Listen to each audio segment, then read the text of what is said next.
बचेंगे। खाते गांव में मैं तीसरी चौथी या पांचवी बार आ रहा हूं। इसके पहले भी इसी जगह पर आंदोलन होते ना, इसी जगह पर आंदोलन हुए भाई रामदेव के लिए, तब भी मैं आया था। पूरे साथियों के साथ हम लोग आए थे, आज भी आए हैं। और आज मुद्दा कुछ और है। आज मुद्दा है इन खूनी के लोगों का, जिनके घर बाइक में उजाड़ दिए वन विभाग ने। लेकिन हम लोग लड़ाई किस बात की लड़ रहे हैं? कुछ साथी अच्छी बात है, और सुप्रीम कोर्ट ने कहा है कि देश का जो मूल मालिक है वो आदिवासी है। ये हर बार मैंने इस मंच से बोला है, लेकिन कागज भी जरूरी है, इस बात का ध्यान रखिए। आज अगर हमारे पास कागज होते तो शायद ये नौबत नहीं आती। ये आपके घर जिस दिन तोड़े गए थे, आपको पता उस दिन क्या था? उस दिन स्वर्गीय दिलीप सिंह भुरिया जी की पुण्यतिथि थी। कितने लोग दिलीप सिंह भुरिया जी को जानते हैं? बताओ जरा हाथ ऊपर उठाकर। दिलीप सिंह भुरिया वो थे जिन्होंने पैसा कानून बनाया था, पैसा एक्ट बनाया था 1996 में, और उसमें लिखा था कि बगैर ग्राम सभा की अनुमति के कोई भी सरकार किसी की जमीन को अधिग्रहण नहीं कर सकती है। इतना बड़ा कानून बनाने वाले की पुण्यतिथि के दिन आपके घर को तोड़ा वन विभाग वालों ने, कितनी शर्मिंदगी की बात है। और ये जो फॉरेस्ट वन विभाग है, ये वन विभाग तो बाद में ही बना है, हमसे पहले तो नहीं आया था। आपको जानकारी होनी चाहिए। जो साथी मोबाइल निकाल रहे हैं, मैं आपको एक जानकारी देना चाहता हूं। सब लोग मोबाइल से रिकॉर्ड करो। आप लोग इन लोगों से जवाब मांगना शुरू करो। मैं बता रहा हूं, आप आरटीआई लगाओ और पूछो कि भारतीय वन अधिनियम जब 1947 में बना था, जब ब्रिटिश कानून था, अंग्रेजी लोग यहाँ पर हुकूमत करते थे, तब का कानून आगे जाकर संशोधित हुआ। 1980 में दूसरा कानून बना, फिर संशोधित हुआ, वो फॉरेस्ट राइट एक्ट बना। वन अधिकार अधिनियम 2006 आपको पढ़ना चाहिए। तो वन अधिकार अधिनियम 2006 में भी स्पष्ट लिखा है कि ग्राम सभा की अनुमति के बगैर कोई भी सरकार या व्यक्ति या कंपनी हमारी जमीन को नहीं ले सकती, और वहां के आदिवासियों को उनकी जमीन से बेदखल नहीं कर सकती। लेकिन हम लोग कभी नहीं मांगते हैं। अभी रिकॉर्डिंग करो, मैं बता रहा हूं। 2 प्रश्न लगाना है तुमको आरटीआई में। पहला प्रश्न, वन अधिकार अधिनियम 1927 क्या मध्य प्रदेश में जो अधिसूचित क्षेत्र है, यानी कि 5वीं अनुसूची वाला एरिया, रिजर्व एरिया, क्या उस पर वन अधिनियम 1927 लागू हुआ था? उसका विस्तारीकरण हुआ या नहीं? ये पहला सवाल। दूसरा सवाल, वन कानून के जो 1947, 1980, 2006 और अभी 2023 में फॉरेस्ट कंजर्वेशन एक्ट आया है, वो आदिवासी क्षेत्रों में विस्तारीकरण हुआ या नहीं? ये पूछो। मैं बोल रहा हूं, ये सब लोग लगाओ आरटीआई, सब अपने अपने विभाग में, अपने अपने जिलों में लगाओ। फिर देखना वन विभाग के लोग अपने यहाँ से धुम दबा के आपके जंगलों से भागते या नहीं। ये कागज कलम की लड़ाई लड़ना शुरू करो, ऐसे काम नहीं चलेगा। लगाओगे? ये पूछोगे, अगली बार वन विभाग आपके यहाँ कदम नहीं रखेगा। अभी 2 तरह की लड़ाई चल रही है। मेरा समाज इतना जागरूक हो चुका है कि एक ही जगह के आंदोलन के लिए 2-2 बार आंदोलन करना पड़ रहा है। कुछ लोग अभी 1 दिन बाद आएंगे। जो साथी जिन्होंने स्थानीय साथियों ने तय किया वो आज आ गए। क्या चल रहा है? चेहरे चमकाने का काम है क्या? इन बेचारों के घर चली गए। मैंने सुना, उनसे बात करी तो बताया 15-15 दिन का जो बच्चा है वो माँ अपनी गोद में लेकर बैठी हुई है, रो रही है, बारिश हो रही है। सबको नेतागिरी करनी है, नेता बनना है। नेता बैठे हैं, अभी नेताओं पे भी आऊंगा मैं। सवाल तो उनसे भी है, क्योंकि इन्हीं कांग्रेस के भाजपा के नेताओं के कारण हमको आज संघर्ष करना पड़ रहा है। आजादी के कितने साल हो गए? 78 साल। 78 साल से पहले से हमारे लिए 5वीं अनुसूची बना, हमारे लिए ग्राम सभा का प्रावधान बना, उसको जमीनी स्तर पर लागू नहीं किया।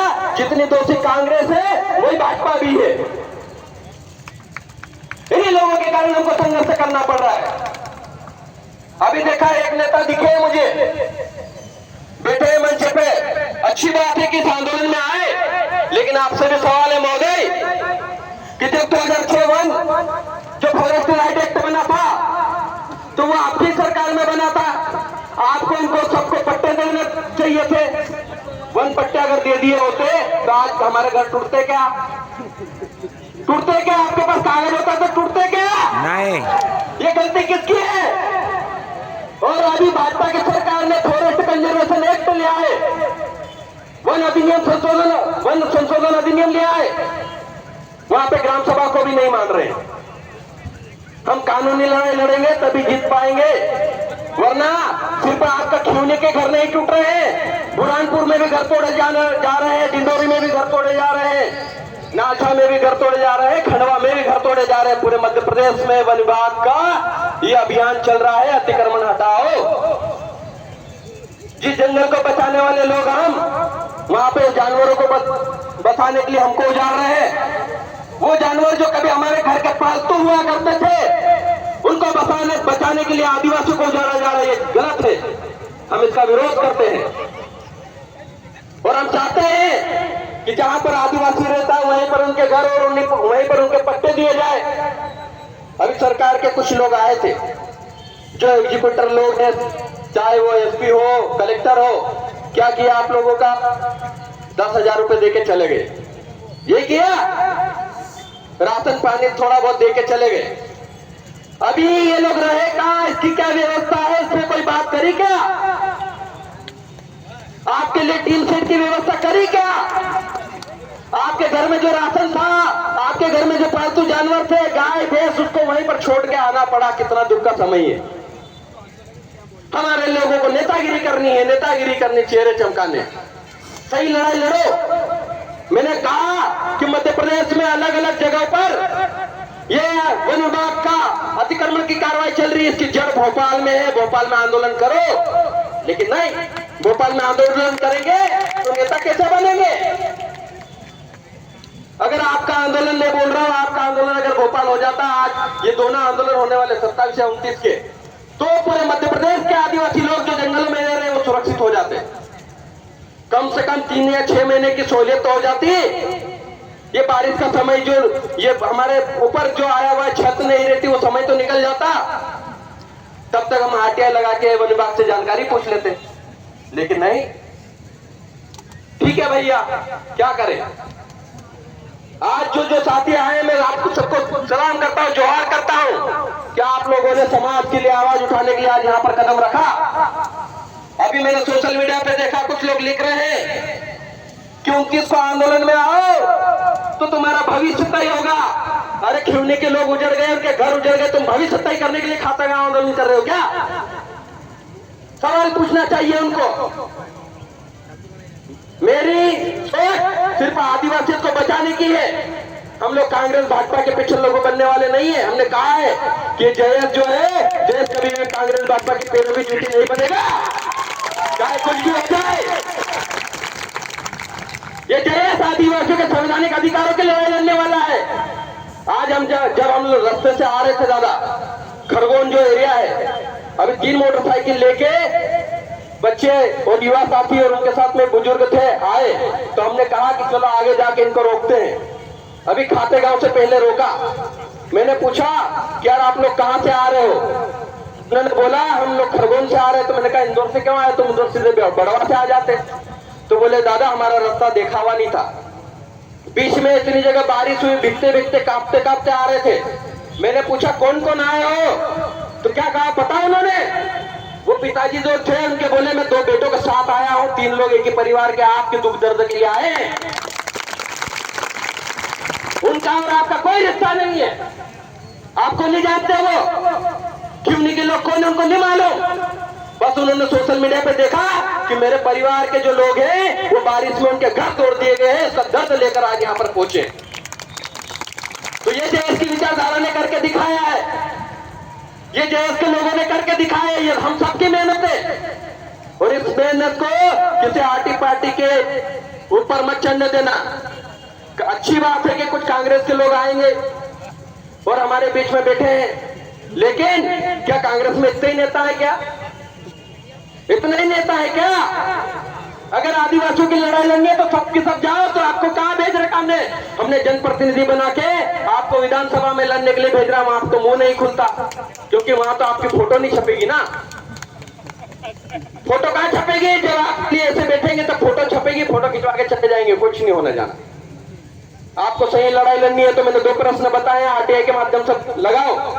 और जो बीजेपी के नेता हैं वो भी हमारे समाज के हैं, आदिवासी है, विधायक सांसद है आदिवासी तो है ना, आदिवासी सर्टिफिकेट की वजह से सांसद विधायक बने ना, लेकिन उनका देखो मुंह नहीं खुल रहा है, चुपचाप बैठे हैं, उनका मुंह नहीं खुल रहा है। अरे इतनी मानवता तो सब में होती है यार, कि जब किसी का घर उजड़ रहा हो और ऐसे बारिश के समय पर जब बारिश आ रही हो, वीडियो देख के रोना आ जाता है। जब छत्तीसगढ़ में कांग्रेस की सरकार थी, हाथियों जंगल उजाड़ा जा रहा था, अभी हैदराबाद में कांग्रेस की सरकार है, वहां पे भी जंगल उजाड़ा जा रहा है, और मध्य प्रदेश में भाजपा की सरकार है, वो भी आपके घरों को उजाड़ रही है। यानी कि कांग्रेस और भाजपा एक ही है, एक नागनाथ है, एक तो एक सांपनाथ है, और ये आदिवासियों का कभी भला नहीं कर सकती। अगर आदिवासियों को भला करना होता तो इन 78 वर्षों में कर दिया होता, और आज हम लोगों को यहाँ पर इस खातेगांव की भूमि में डाक बंगले में बैठना नहीं पड़ता। सही बोल रहा है, गलत बोल रहा हूं? अगर गलत बोलो तो टोक देना। ये लड़ाई हमारे हक अधिकारों की है, ये लड़ाई हमारे अस्तित्व की है। जिनको हमने नेता बनाया, जिसको कांग्रेस और भाजपा में गए नेता बना दिया, वो एक हमारे लिए आवाज नहीं उठा रहे हैं, और ये नहीं चलेगा। अब आप लोगों को तय करना पड़ेगा, कांग्रेस के भाजपा के लोग जब आपकी सुरक्षा नहीं कर सकते तो इनको भी आप यहां से खदेड़ना शुरू कर दो, क्योंकि जब तक आप डंडा और झंडा मजबूत नहीं रखोगे ना, तब तक आपका काम नहीं होगा। इसलिए क्या करना है आपको? झंडा और डंडा क्या करना है? जोर से बोलो। झंडा और डंडा मजबूत रखना है। और इस बार बताओ कि कांग्रेस भाजपा की नहीं, जो जहां का है वहां के व्यक्ति की चलेगी, उन लोगों की चलेगी, उस जनता की चलेगी। नेता जनता चुनकर बनाएगी, तुम्हारे दिल्ली और भाजपा के नेता नहीं बनाएंगे। ये बताओ तुम लोग। मेरा विरोध करते हैं कांग्रेस भाजपा के लोग, खतरनाक, अभी और विरोध करेंगे। डरता नहीं मैं किसी से, ये कांग्रेस भाजपा वालों से कभी नहीं डरता मैं, क्योंकि इनकी नाक में दम कर दिया हमने कहा। अभी मैंने सुना दिया ना, नेता बैठे, मैंने बताया ना 2006 का कानून किनके सरकार में बना था, बता दिया। और मुझे तो याद है कि आप जनजाति मंत्री थे भूरिया जी, आपको पता होना चाहिए कि संविधान के अनुच्छेद 338 का के सब पैरा 9 में लिखा है कि जब भी लोकसभा या विधानसभा में किसी राज्य में नया कानून बनेगा तो सबसे पहले वो राष्ट्रीय अनुसूचित जनजाति आयोग में सिफारिश के लिए जाएगा, और वहां ये पूछा जाएगा कि ये जो कानून बना है वो आदिवासी क्षेत्रों में कोई प्रभाव तो नहीं डालेगा, आदिवासियों की रीति रिवाज रूढ़ी प्रथा में कोई विघ्न तो नहीं डालेगा। अगर आदिवासियों के 13-3 की जो रूढ़ी प्रथा है, उस रूढ़ी प्रथा को अगर वो नुकसान पहुंचाता है तो उस क्षेत्र में जो अनुसूचित क्षेत्र है, जो अनुसूचित क्षेत्र है, जो 5वीं अनुसूची का क्षेत्र है, वहां पर वो कानून शून्य हो जाएगा। ये लिखा हुआ है। अब ये भूरिया जी से माइक लेकर पूछ लो, आपकी अनुच्छेद मालूम है कि नहीं मालूम है, बस तभी पता चल जाएगा आपको, तभी पता चल जाएगा। हम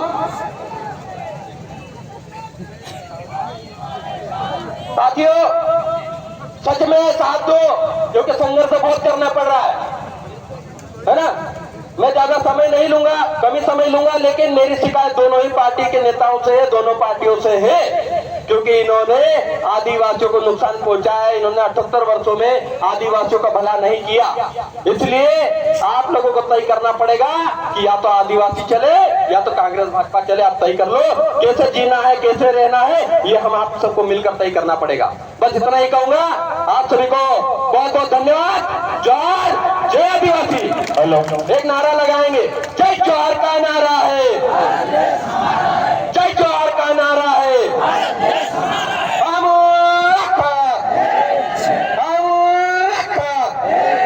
लड़ेंगे, अरे लड़ेंगे। एक आखिरी डायलॉग बोल के जा रहा हूं, उस जवानी में आग लगा देना है ना।